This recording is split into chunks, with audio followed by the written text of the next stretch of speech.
है Petra. Petra means होता है रॉक्स एंड लैटिन वर्ड है, and the Latin word oleum means oil. ठीक है, तो पेट्रा पेट्रोलियम जो है दो वर्ड से मिलके बना है, Petra and second is oleum. ठीक है, दो वर्ड से मिलके बना है Petra and oleum. Petra means rock, ये ओ है, हाँ, Petra means rocks and oleum means oil, rock oil.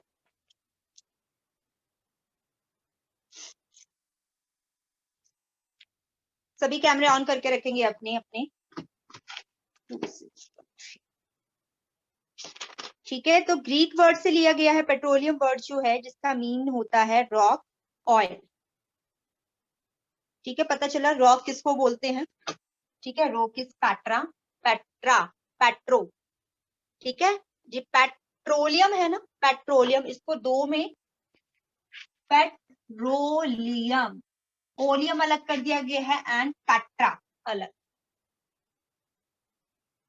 Students join ही बहुत लेट करते हैं। ठीक है, तो दैट इज द पेट्रोलियम। अभी क्या बोल रहा है, as the name suggest it is a dark oily liquid. ये इसलिए इसको नेम दिया गया है क्योंकि ये कैसे कलर का लिक्विड होता है, बिल्कुल डार्क कलर का।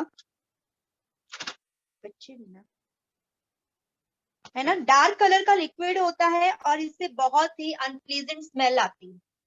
ठीक है, एंड इसको एक्सट्रैक्ट किया जाता है अंडरग्राउंड रॉक्स को बाय ड्रिलिंग के थ्रू। पेट्रोलियम को एक्सट्रैक्शन जो है वो कैसे निकाला जाता है, इसका अंडरग्राउंड रॉक्स को ड्रिल किया जाता है। ड्रिलिंग मशीन्स होती है ना, आपने देखी होंगी, चट्टानों को तोड़ने के काम जो आती हैं ड्रिलिंग मशीन्स, ड्रिल करने की। एक तो ड्रिलिंग मशीन्स दीवार ड्रिल करते हैं, तो ड्रिलिंग मशीन्स जो रॉक्स को तोड़ने के काम आती है ना, मतलब उसमें छेद, मतलब जैसे होल करने के काम। जैसे हम वॉल में कोई पेंटिंग करनी है तो ड्रिल मशीन्स के थ्रू करते हैं, वॉल में अगर हमने होल बनाना है तो, है ना। तो वैसे ही रॉक्स पर बहुत बड़े बड़े ड्रिलर मशीन्स होती हैं, ड्रिलिंग मशीन्स होती हैं, उन रॉक्स को चट्टानों में ड्रिल किया जाता है, फिर ये हमारा पेट्रोलियम जो है वहां से निकाला जाता है। और आपको पता है ऑयल जो होते हैं वो मोस्टली इनसॉल्युबल इन वाटर होते हैं, पानी में घुलते नहीं है। अगर आप पानी और पेट्रोल को डालो या किसी भी ऑयल को डालो, तो थोड़ी देर के बाद मिक्स करो, तो थोड़ी देर के बाद आपको क्या दिखता है, ऊपर एक सेपरेट लेयर ऑयल की बन जाती है और नीचे वाटर की लेयर्स बच जाती है, हो जाती है ना सेपरेशन। यस और नो? ठीक है, Yes, that is a separate. Oil क्यों ऊपर जाता है, वाटर ऊपर क्यों नहीं जाता है? क्योंकि ऑयल जो होता है वो वेट में लाइट होता है, हल्का होता है, इसलिए ऊपर तैरता है। पानी हैवी होता है इसलिए वो नीचे होता है। ठीक है, okay students. 2133। yes, ma'am. Just a minute. 967. So that is a petrol. अच्छा, अभी क्या बोलता है नेक्स्ट, द कंपोनेंट्स अंडरलाइन करेंगे। जो पेट्रोल के कंपोनेंट्स हैं, पेट्रोल किस किस चीज से बनके बना होता है, वो है आपका एक्सक्यूज मी मैम, मैं थोड़ा लेट ज्वाइन हुआ मैम, कौन सा पेज मैम करवा रहे हो आप? बेटा एक बार मैं फिर से रिपीट करवा रही हूँ, अभी बहुत से बच्चे ज्वाइन किए ना, मैं दोबारा रिपीट करवा रही हूँ। ठीक है, हम पेट्रोल स्कूल में आज पेट्रोल। ठीक है, मैं दोबारा रिपीट करवा रही हूँ। हाँ, अटेंडेंस मैंने ले ली है। तो पेट्रोलियम पढ़ रही हैं, पेट्रोलियम। बेटा मैंने ले लिया। हाँ हाँ मैंने ले ली बेटा, आपकी माफ कर ली। जब मैं आपको एंटर करती हूँ तभी मैं एंटर कर लेती हूँ। ठीक है, ओके। 1078 चिराग भारती का। थोड़ा जल्दी एंटर क्लास में ज्वाइन किया करो ना, फिर पता चला। हाँ, फिर डिस्टर्बेंस खाना हो जाती खाने है। के लिए लेट हो गया था। ओके, कोई बात नहीं। तो हम पेट्रोलियम कर रहे हैं, तो पेट्रोलियम जो है उसको क्रूड ऑयल बोला जाता है। सेकंड थिंग, पेट्रोलियम जो है वो एक ग्रीक वर्ड से लिया गया है। ठीक है, Greek word Petra, Greek word Petra का मीनिंग ये में लिखा है पेट्रोलियम, तो इसको हमने डिवाइड किया है टू नेम्स में, petra and oleum. Petra means rocks and oleum means oil. इन दोनों को कंबाइन करते हैं वर्ड्स को, तो हमारा पेट्रोलियम बनता है। ठीक है, ओलियम लैटिन वर्ड है और पैटर आपका ग्रीक वर्ड। नेक्स्ट बोलता है कि ये डार्क कलर होता है, बिल्कुल डार्क कलर का ऑयल होता है, इसलिए इसका नाम पेट्रोलियम सजेस्ट किया गया।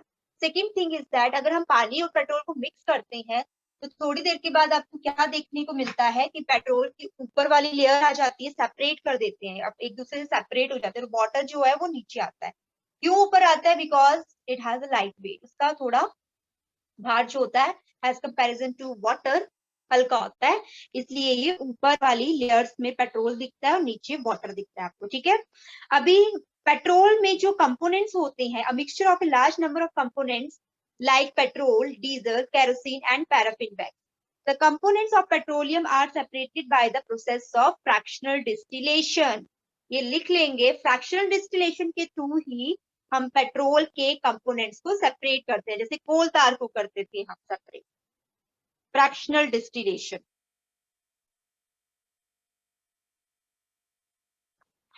फ्रैक्शनल डिस्टिलेशन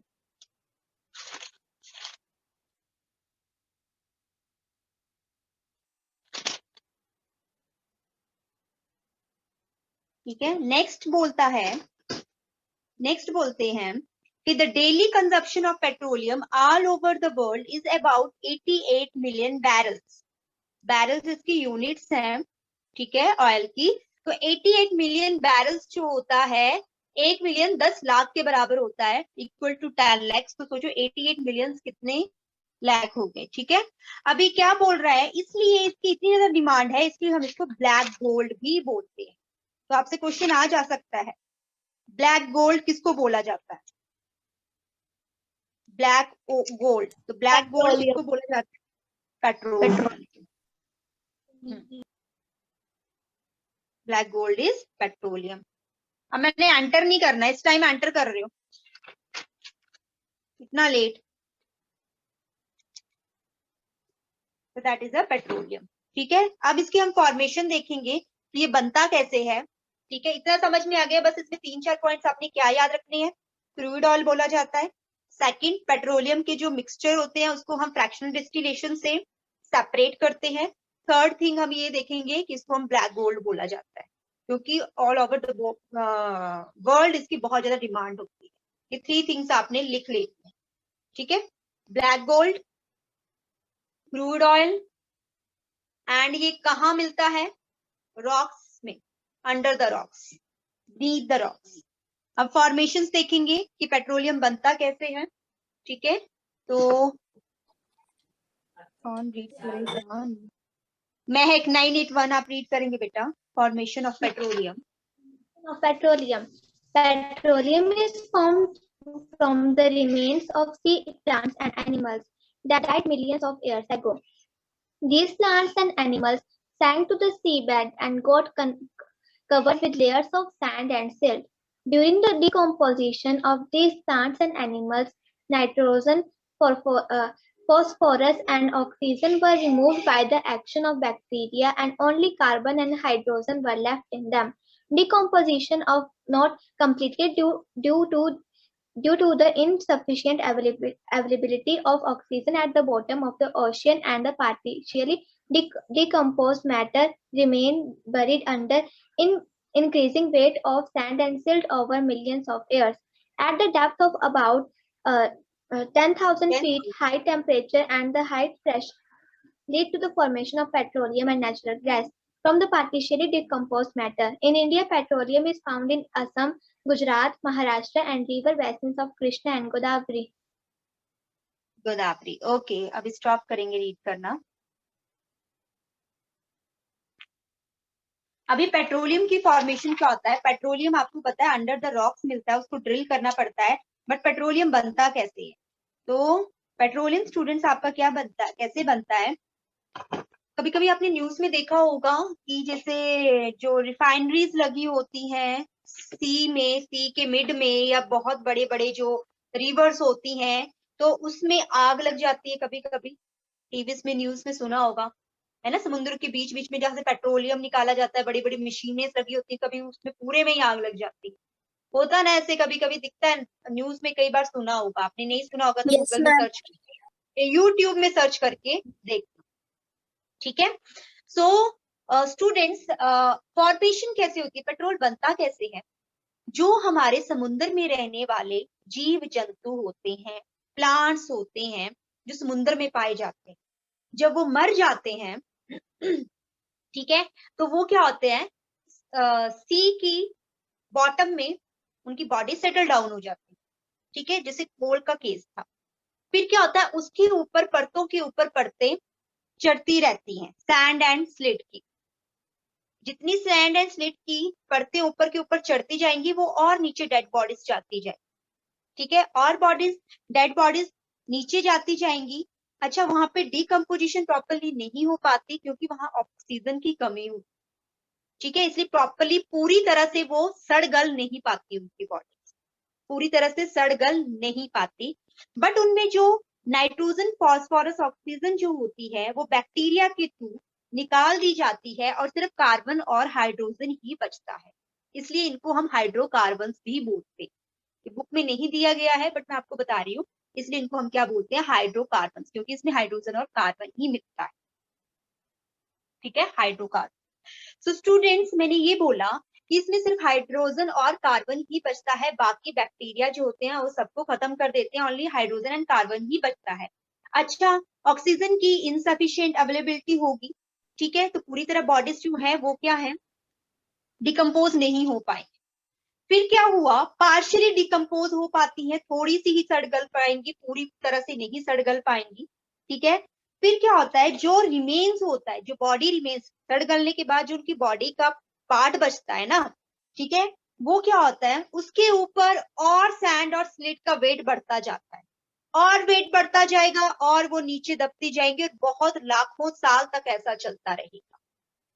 फिर क्या होता है, at the depth of about 10,000 feet, 10,000 feet नीचे, सोचो कितना ज्यादा होगा, डीप, समुद्र तल से 10,000 नीचे क्या होगा, जहां पे हाई टेम्परेचर होता है, प्रेशर भी हाई होगा। हमें पता है, हम धरती के अंदर अंदर अंदर चलते चलते हैं तो हमें मेल्टेड हमें मेटल्स मिलने शुरू हो जाती है, मोल्टन स्टेट में, पिघली हुई अवस्था में चीजें मिलती हैं, क्योंकि पृथ्वी के अंदर बहुत हीट है ना, पता है ना हमें। सो क्या होता है, ये क्या इस टाइम ज्वाइन कर रहे हैं, मैं नहीं करूंगी अभी ज्वाइन। तो फिर क्या होता है स्टूडेंट्स, इस तरह से हाई टेम्परेचर और प्रेशर भी उनके ऊपर बढ़ता जा रहा है, क्योंकि उसके ऊपर सैंड भी, उसके ऊपर स्लिट भी दबती जा रही है, बढ़ती जा रही है, ऊपर परतों के ऊपर परतें चढ़ती जा रही है, तो वो और रिमेन्स नीचे दबते जा रहे हैं, है ना। इस वजह से high pressure, high temperature underline कर लेंगे, due to high pressure and high temperature lead to the formation of petroleum and natural gas from the partially decomposed organic matter. इसको अंडरलाइन करेंगे, ये जो आपको मैंने आज का क्वेश्चन दिया है ना, क्या क्वेश्चन सेंड किया है मैंने, हाँ, what are the factors responsible for the transformation of the buried dead vegetation into coal?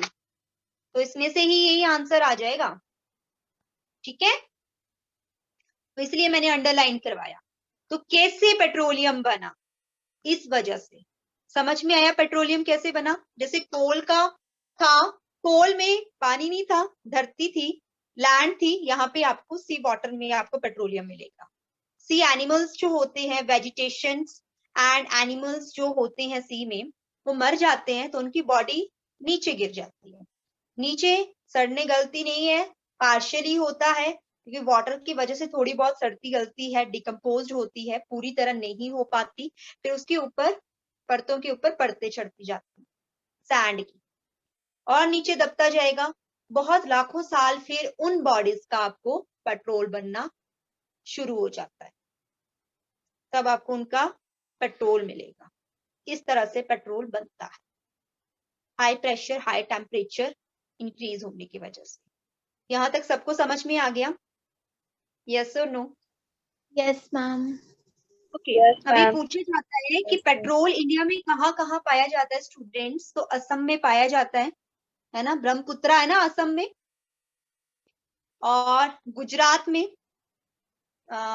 Godavari है गुजरात में, ठीक, हाँ वो नदी है। महाराष्ट्र में और कृष्णा एंड गोदावरी के रिवर बेसिन्स में मिला जाता है ये। ओके, देखो इस कितना अच्छा से बताया गया है पिक्चर में, the reserves of petroleum and natural gas, reservoir rock, water, फिर पेट्रोलियम, क्योंकि पेट्रोल हल्का होता है वाटर से तो ऊपर आपको मिल जाएगा ऊपर लेयर में, फिर गैस मिलेगी, है ना, फिर इम्प्रीवियस रॉक्स मिलेगी। कितना अच्छे से बताया गया है। अर्थ क्रस्ट के अंदर देखो पेट्रोल नीचे थोड़ी ना होगा पानी के, जैसे पेट्रोल बनना शुरू हो जाएगा ना वो पानी से ऊपर आता चलेगा। ओके, नेक्स्ट अब इसको हम ये देखो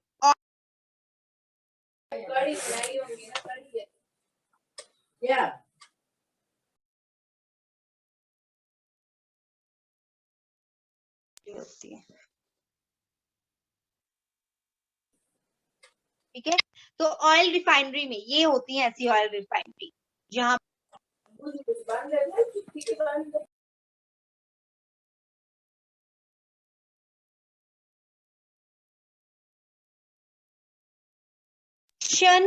of petroleum, extraction of petroleum क्या है,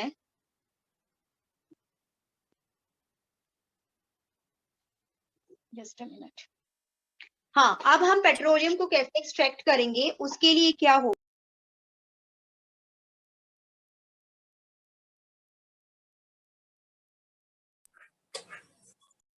तो कॉल आ रहा है, मैं मैसेज कर ड्रॉप कर उनको, अदरवाइज मेरी आवाज कट जाएगी। Just a minute.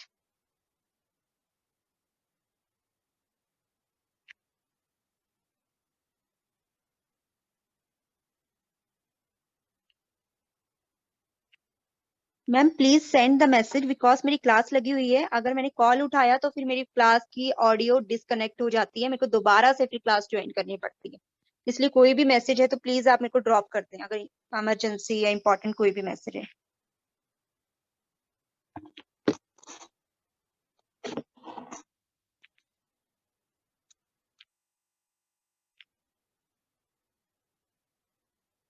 Okay students, इतनी देर से कर रही हूँ, रजिस्ट्रेशन नंबर लिखा नहीं है तो क्या करूँ। ओके, एक्सट्रैक्शन ऑफ पेट्रोलियम, आवाज आ रही है सबको मेरी। ऑयल रिफाइनरी हम यूज करते हैं, तो ऑयल रिफाइनरी आपको बुक में देखने को मिल रही है, ठीक है। अभी ऑयल रिफाइनरी क्या होती है, कैसे हम पेट्रोल को एक्सट्रैक्ट कर पाते हैं, पेट्रोल ही नॉर्मल नहीं मिलता, उसके साथ ही और भी कई चीजें होती हैं, ठीक है। दिव्यांशी कश्यप आप रीड करेंगे बेटा, extraction of petroleum. Extraction of petroleum. Petroleum or crude oil is extracted by drilling into the underground oil reservoir. Before drilling the process, the oil reserves are located by geologists. They look for the possible sites in the earth crust which can indicate the presence of oil in the rock. Once an oil reservoir is located, drilling is done to make an oil well through which oil is pumped out. Immediately, a perforated gun is loaded into the well that can allow the oil to move into the extraction pipes. First, natural gas comes out with a great pressure. When it subsides, then oil comes out. Lastly, a multi-valve structure called Christmas tree is set at the top of the pipeline to control the flow of the oil out of the well. Okay okay, mute करेंगे। तो students इसके लिए क्या होता है कि सबसे पहले कहाँ पे पेट्रोल प्रेजेंट है, तो वो जियोलॉजिस्ट जो होते हैं जो अर्थ की स्टडी करते हैं, अर्थ के कंपोनेंट्स के, अर्थ की हर एक चीज के बारे में स्टडी करते हैं, दैट इज योर जियोलॉजिस्ट, बोलते हैं जियो मीन्स अर्थ, ठीक है।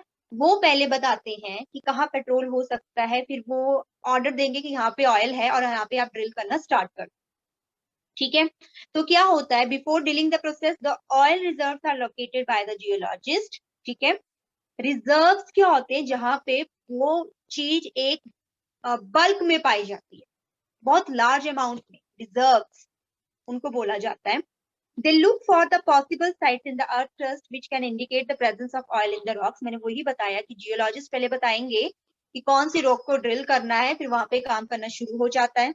एक बार जब ऑयल रिजर्वायर लोकेट कर दिया गया तो ड्रिलिंग शुरू हो जाती है, ठीक है। एंड ऑयल वेल दो विच इज पम्प्ड आउट, और वहां से ऑयल निकालना शुरू कर दिया जाता है। इनिशियली पहली बार क्या किया जाता है एक गन होती है जिसका नाम होता है परफोरेटेड गन, ठीक है, वो लोड की जाती है। फिर क्या होता है, उसमें से ऑयल निकाला जाता है जो कि एक्सट्रैक्शन पाइप में जाता है। एक्सट्रैक्शन पाइप्स आपको दिख रही होंगी, बहुत सारी पाइप्स लगी हुई हैं, ठीक है। सबसे पहले आपकी नेचुरल गैस आती है, कहता है गैसेस ऊपर होंगी, उसके भी नीचे ऑयल होगा, जैसे अभी मैंने आपको पिक्चर में दिखाया था कि उसके नीचे पानी होता है ना। तो पहले नेचुरल गैस निकलती है बहुत ज्यादा ग्रेट प्रेशर में, ठीक है। बाद में क्या होता है, एक मल्टी वाल्व स्ट्रक्चर लगाया जाता है जिसकी शेप बिल्कुल क्रिसमस ट्री की तरह होती है। इस तरह का एक वाल्व लगाया जाता है, मल्टी वाल्व, ठीक है। तो हेलो, यस यस मैम मैं अभी अभी ज्वाइन हुआ मैम, नेटवर्क नहीं आ रहा था, तो मेरी प्रेजेंट लगा दोगे मैम? वैभव शर्मा। बेटा अभी 1:30 हो गया, 1:30 के बाद क्या मैं आपकी प्रेजेंट लगाऊं? आपको पहले ट्राई करना चाहिए था ना। वैसे मैंने लगा दी है, बहुत पहले लगा दी थी, मुझे पता है आप बार बार डिस्कनेक्ट हो रहे हो। और कनिष्क क्लास में विदाउट रजिस्ट्रेशन नंबर नहीं एंटर किया जाता, आपको पता होना चाहिए। ओके, सो हाँ, उसके ऊपर आपको अभी सुन लेंगे सारे। गैस करेंगे एवरीवन। तो क्या होता है, सबसे पहले नेचुरल गैस निकलती है, क्योंकि पेट्रोल के ऊपर नेचुरल गैस बहुत ज्यादा अमाउंट में पाई जाती है, तो वो इतनी प्रेशर से निकलती है, उसके प्रेशर को कंट्रोल करना भी मुश्किल होता है। तो एक क्रिसमस ट्री की तरफ बाल फिट किया जाता है, ठीक है, पाइपलाइन के ऊपर, जो कि ऑयल के फ्लो को कंट्रोल करता है, ठीक है। इतना इंपॉर्टेंट नहीं है ये, मतलब एक्सट्रैक्शन क्या होता है इतना समझ लो, रिफाइनिंग ऑफ पेट्रोलियम वो ज्यादा इंपॉर्टेंट है, ठीक है। तो एक्सट्रैक्शन तो नॉर्मली सी एक स्टोरी की तरह है जो मैंने आपको समझा दी। जियोलॉजिस्ट जाएंगे, मार्क करेंगे लोकेशंस, कहाँ ड्रिल करना है, ड्रिलिंग स्टार्ट हो जाएगी। लो पहले एक परफोरेटेड गन लोअर्ड की जाती है, फिर एक बार जब उसको लोअर्ड कर दिया तो फिर उस एक्सट्रैक्शन पाइप उसमें फिट कर दी जाती है। पहले नेचुरल गैस निकलती है, वो बहुत हाई प्रेशर से और स्पीड से निकलती है, फिर उसके बाद उसमें मल्टी वाल्व क्रिसमस ट्री की तरह उसकी शेप होती है, उस तरह का बाल्ब फिट किया जाता है ताकि वो ऑयल के फ्लो को कंट्रोल में ला सके, कितना ऑयल निकलना चाहिए कितना नहीं। वरना एक ही बारी में तो सारा, जैसे होता है ना कहीं से पाइप फटी होती है पूरा पानी निकलता है प्रेशर से, होता है ना, तो उस तरह से हो जाता है फिर। तो उसकी क्रिसमस ट्री की तरह एक बाल्ब फिट किया जाता है। Next is refining of petroleum, is very important. Shanvi 1087 read करेंगे बेटा। Yes, ma'am. Refilling of petroleum. After extraction, petroleum is sent for the refining. The separation of useful components from the crude oil is called refining. The place mean तो for underline कर refining लेंगे, petroleum is called oil refining. इसको underline कर The, लेंगे। The separation of the useful components of component, petroleum. इसको underline कर लेंगे बेटा। The separation of useful components from the crude oil is called refining, ठीक है। क्रूड ऑयल से कंपोनेंट्स को सेपरेट करना, जो यूजफुल है, सारे के सारे नहीं, जो यूजफुल है उसको हम रिफाइनिंग बोलते हैं। The place meant for refining petroleum is called refinery. जहां जिस जगह पे ये रिफाइनिंग होती है उस जगह को हम क्या बोलते हैं, ऑयल रिफाइनरी बोलते हैं, ठीक है। Next, the components of petroleum are separated at the refineries by the process of fractional distillation। बहुत इंपॉर्टेंट है, फ्रैक्शनल डिस्टिलेशन दो जगह भी पढ़ा है हमने, कोल तार को उसके कंपोनेंट्स को सेपरेट करने के लिए, और दूसरा पेट्रोलियम। क्यों? क्योंकि वो लिक्विड फॉर्म में होता है, और आपका जो फ्रैक्शनल डिस्टिलेशन वो वहां पे यूज होती है जिनके बॉइलिंग पॉइंट्स का थोड़ा थोड़ा डिफरेंस होता है। उन लिक्विड्स को हम डिस्टिल्ड करते हैं उनके बॉइलिंग पॉइंट के बेसिस पे, और उनके बॉइलिंग पॉइंट में जो होता है, मतलब एक का 101 है तो दूसरे का 118 तक हो सकता है, 115 तक हो सकता है, 105, इस तरह बॉइलिंग पॉइंट में थोड़ा थोड़ा डिफरेंस होता है, ठीक है। Next, different products with a different boiling points are separated at a different temperature, ठीक है। अब कैसा है, हर एक का बॉइलिंग पॉइंट अलग होगा। कोई 100 डिग्री सेल्सियस पर बॉइल हो जाता है, कोई 110 डिग्री पर बॉइल होता है, कोई 120 पे बॉइल होता है। तो उनके बॉइलिंग पॉइंट के अकॉर्डिंग उनको डिफरेंट डिफरेंट टेम्परेचर दिया जाता है, ठीक है। जैसे जैसे वो बॉइल होना शुरू हो जाएंगे सेपरेट करना शुरू कर देंगे फ्रैक्शनल डिस्टिलेशन के थ्रू, है ना। ओके, ये देखो ऐसे की जाती है फ्रैक्शनल डिस्टिलेशन। जब हाई क्लासेस में जाओगे तो आपसे ये करवाई जाएगी। ओके शिवानी, आगे पढ़ेंगे। The fractional distillation setup contains a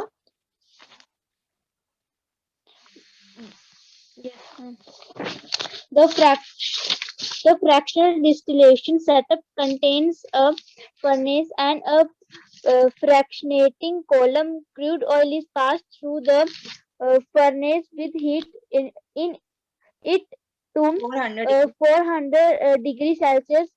At this temperature, the components of the crude oil boil and convert into vapors according to their boiling points. Then the vapors pass through the fractionating column. As the vapors move up, the temperature decreases gradually along the length of the fractionating column. The components will lower boiling point condense at the higher height in the column, where the components with higher boiling points condense at the lower height the column contains trays at the different heights to collect the components as they condense. The trays contain bubble caps to allow the vapor to pass through. Okay अभी इसमें आपने condensation process पढ़ी होगी। जैसे water के vapours को collect करते हैं, वेपर से हमने फिर से वाटर में उसको चेंज करना होता है, तो कंडेंसेशन प्रोसेस यूज करते हैं। आपने लोअर क्लासेस में पढ़ा होगा कि जैसे वाटर बॉयल हो रहा है तो उसके ऊपर हम एक ट्रे रख देते हैं, एक प्लेट रख देते हैं, उस प्लेट के ऊपर हम आइस क्यूब्स रख देते हैं। जैसे वो वेपर्स जो होते हैं फिर वो ड्रॉप्स में बदलना शुरू हो जाते हैं, उस प्रोसेस को हम कंडेंसेशन बोलते हैं। वेपर को ठंडा करके वो पानी की फॉर्म में आ जाते हैं, दैट इज अ कंडेंसेशन। तो पेट्रोलियम के लिए भी कंडेंसेशन प्रोसेस यूज हो रही है। इसमें क्या होता है, फर्नेस और एक फ्रैक्शनेटिंग कॉलम बड़ा सा आपको दिख रहा है, that is your fractionating column, इस तरह का, ठीक है। ये फ्रैक्शनेटिंग कॉलम होता है। और दूसरा जो इस तरह से आपको दिख रहा है that is your furnace. Fractionating column थोड़ा बड़ा होता है, ठीक है, बिग होता है, ठीक है। तो जो फ्रैक्शनल डिस्टिलेशन होता है उसमें दो ऑपरेटर्स यूज होते हैं, furnace and second is fractionating column. अब क्या करेंगे, पेट्रोल को हमने गर्म करना शुरू कर दिया तो इसमें जितने भी कंपोनेंट्स हैं वो डिफरेंट डिफरेंट टेम्परेचर पर बॉयल होना शुरू हो जाएंगे। बॉयल होना शुरू हो जाएंगे तो उसके लिए हम क्या करेंगे, वेपर्स को कलेक्ट करेंगे, ठीक है, फ्रैक्शनल जो आपका कॉलम है वहां पे। फिर वहां पे एक बाल्ब लगे होते हैं, जैसे किसी के मान लो 400 डिग्री सेल्सियस टेम्परेचर पे हमने हीट करना शुरू कर दिया। अब क्या होगा, जो क्रूड ऑयल होगा वो बॉईल करना शुरू कर देगा। बॉईल करना शुरू जो कर देगा, वेपर्स में बदलना शुरू हो जाएगा। कोई भी चीज बॉईल करते तो वेपर्स तो बनेंगे बनेंगे। अब उन वेपर्स को हम कलेक्ट करना शुरू कर देंगे। वो वेपर्स अलग अलग टेम्परेचर पे बनना शुरू होंगे, कि बहुत सारे कंपोनेंट्स है, हर एक कंपोनेंट अलग अलग टेम्परेचर पे बॉईल होना शुरू होगा। उसके कंपोनेंट्स हम कलेक्ट कर लेंगे, फिर एक कंडेंसेशन ट्यूब में से उसको पास करेंगे वेपर्स को, ताकि वो फिर से लिक्विड फॉर्म में मिल जाए। तो इस तरह से ये सारे हम क्या करते हैं, पेट्रोलियम को कलेक्ट करते हैं बाय दिस फ्रैक्शनल डिस्टिलेशन। एक दो बार अगर इसको एज ए रीड करोगे ना, आपको अच्छे से समझ आ जाए, ठीक है। समझ में आया इतना, यस और no? Yes ma'am. Okay, that is a fractional distillation. कल हम क्या करेंगे, कल स्टूडेंट्स हम major products obtain from fractional distillation of crude oil. जैसे हमने पता था कोल से हमें, जब हम कोल की डिस्ट्रक्टिव डिस्टिलेशन करते हैं, आपको ध्यान होना चाहिए वहां पे डिस्ट्रक्टिव डिस्टिलेशन थी, कोल तार में फ्रैक्शनल डिस्टिलेशन थी, पेट्रोलियम में भी फ्रैक्शनल डिस्टिलेशन थी। तो कोल तार में जब फ्रैक्शनल डिस्टिलेशन करते हैं, क्यों? क्योंकि हमें बहुत से इंपॉर्टेंट कंपोनेंट्स जो हैं वो मिल सके, हम उनको सेपरेट कर सके, है ना। तो पेट्रोलियम में हमें डिफरेंट डिफरेंट कंपोनेंट्स हमने सेपरेट कर लिए by the process of fractional distillation. क्या क्या मिलता है क्रूड ऑयल से, वो हम कल पढ़ेंगे। नॉट पेट्रोल, क्रूड ऑयल को हमने फ्रैक्शनल डिस्टिल्ड किया, फ्रैक्शनल डिस्टिलेशन प्रोसेस हमने क्रूड ऑयल में किया। क्रूड ऑयल में पेट्रोलियम भी होगा और सारे बहुत सी चीजें होंगी, यूजफुल भी एंड यूजलेस भी, ठीक है स्टूडेंट्स। यहाँ तक समझ में आया सबको? बहुत सिंपल है, ठीक है। पेट्रोल बनता कैसे है, हाइड्रोकार्बन होती है, क्योंकि इसमें हाइड्रोजन और कार्बन ही बचती है लास्ट, है ना। और फिर उसके बाद वैसे ही कोल की तरह परतें मिट्टी की चढ़ती जाएंगी, प्रेशर और टेम्परेचर बढ़ता जाएगा और वो उसमें कन्वर्ट होना शुरू हो जाएगा। बहुत टाइम लगता है इसके लिए, लाखों साल लगते हैं, हजारों लाखों साल लगते हैं बनने के लिए, इसलिए इनको हम एग्जॉस्टिबल नेचुरल रिसोर्सेज बोलते हैं। कि एक बार जो खत्म हो जाए उनको दोबारा हम नहीं पा सकते, अगर उनको दोबारा पाना होगा तो हमें उतना टाइम को देना होगा, हजारों करोड़ों साल। ठीक है स्टूडेंट्स, तो ये चीज थी, इसलिए इनको हम एग्जॉस्टिबल बोलते हैं। ठीक है, अब हम कल उसके मेजर प्रोडक्ट्स पढ़ेंगे, क्रूड ऑयल से हमें क्या क्या मिलता है वो कल हम पढ़ेंगे। तो यहाँ तक सब पढ़ के आना, जो होमवर्क दिया है मैंने आज ही तुम्हें करवा दिया है, क्लास में टिक करवा दिया है कैसे ऑब्टेन होता है। ठीक है, okay, thank you so much. Thank you ma'am. Thank you ma'am. Thank you ma'am.